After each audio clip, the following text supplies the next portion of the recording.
A lot of people told the critical drinker to put up or shut up about his writing and his critiques on Hollywood. Well, he did. Whoa! So out now and free on YouTube. As far as other platforms, I believe you can find it on Amazon and a couple other places as well, is Rogue Elements, a Ryan Drake story.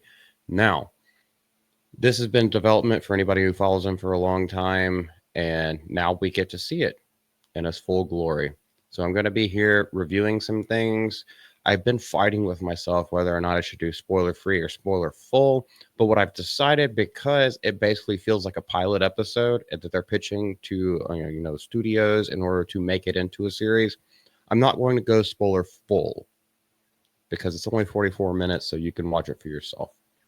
But I do want to talk about it because I got to tell you, I had a pretty good time with it. I think the casting of Derek Moran as Ryan Drake, I think that was pretty good. It was jarring the first time seeing him. I will tell you that because there's some espionage and stuff that's obviously it's going on. They're called shepherds, and they're like basically it's black ops, which is totally fine with me. The whole thing starts out with a scene that looks like it might have been straight out of Martyrs, where this woman is getting tortured and everything like that. So we got a lot of torture going on in the very first part of this episode. I'll just call it an episode and not a movie. And yes, pay attention to that woman because she's important. Go figure. We then go to another scene where we start to meet a whole lot more people. And yes, the same person is there in another torture room. And things other than that are going on. And we see the brutality with the circumstance that this person has found themselves in. I think it's acted extremely well. Okay, blanketing the entire thing. The acting is pretty dadgum good. The emotions are conveyed, the steelness of is conveyed. And what I will say is a lot of that goes down not only to the director, but the writer, who is the critical drinker. He wrote the movie. And as long as they were faithful to his adaptation of the screenplay, which obviously they were because he was like mostly funding it through crowdfunding and other kind of stuff like that. And it is his character. They were faithful to how Drinker writes characters in right situations. And so all of that played out very well and nicely. The big baddie that you think is just an underboss for something much, much bigger. And the great thing about this, and why I agree with their decision to not make a movie and instead basically show proof of concept, I think is how they even titled it on YouTube. It works better in a TV show. Now here's something else that I did like. Well, a lot of it. Um, the dialogue. It feels natural. You can tell that some characters might be a little bit mistrusting of others. Some characters clearly like the leaders and more snarky, like they have a group element together. It just works. So there's absolutely no dead time through anything. Now, one thing that there is something I want to say. So when Ryan Drake is first on screen and when he gets in his first couple of fights and fisticuffs and everything like that, it almost kind of seemed like he wasn't one of the expendables. Oh my goodness.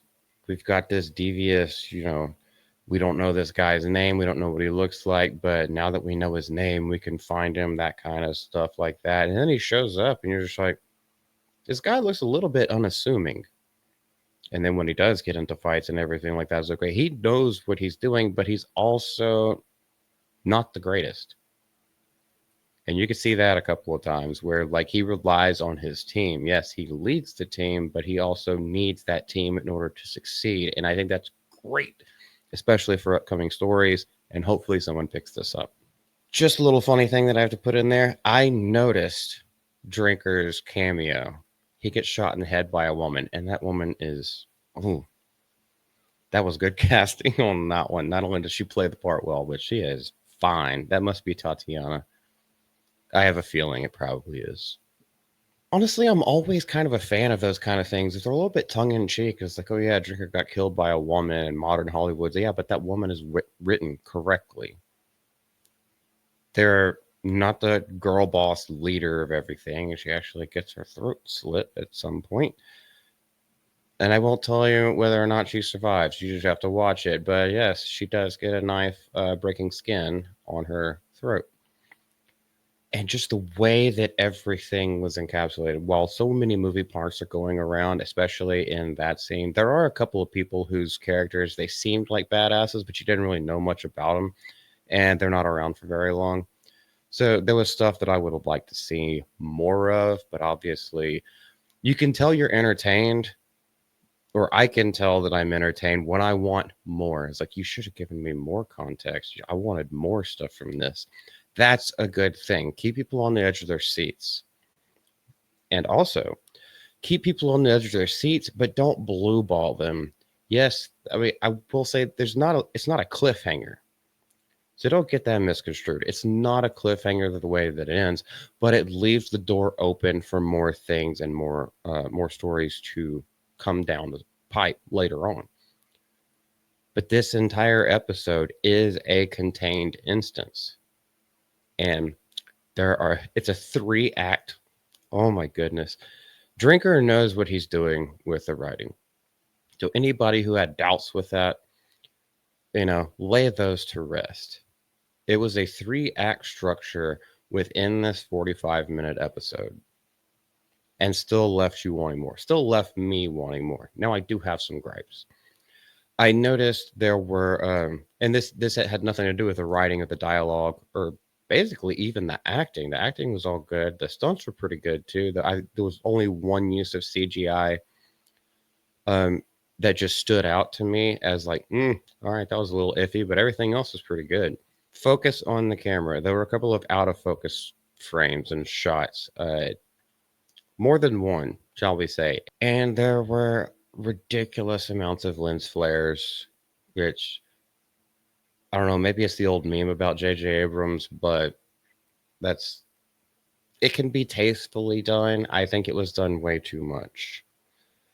And that was kind of one of those things where I was just like, oh, you could have done that different and better. But that doesn't fall on the Drinker as well. So reviewing this as a whole, which is, I mean, all productions are a group effort. So we want to make sure that we highlight what was good and also highlight what could be changed in the future, what could be looked at and produced better next time. The last little gripe that I had. All right, guys, you've watched some of my reviews and my talks with other people about reviewing stuff. You know how I listen to the soundtrack, the score, the music. The music here, it made me feel like I was watching a TV show. And I don't think that's a good thing. Not in my opinion. It seemed to be not only insistent, but non-stop. There was just always something.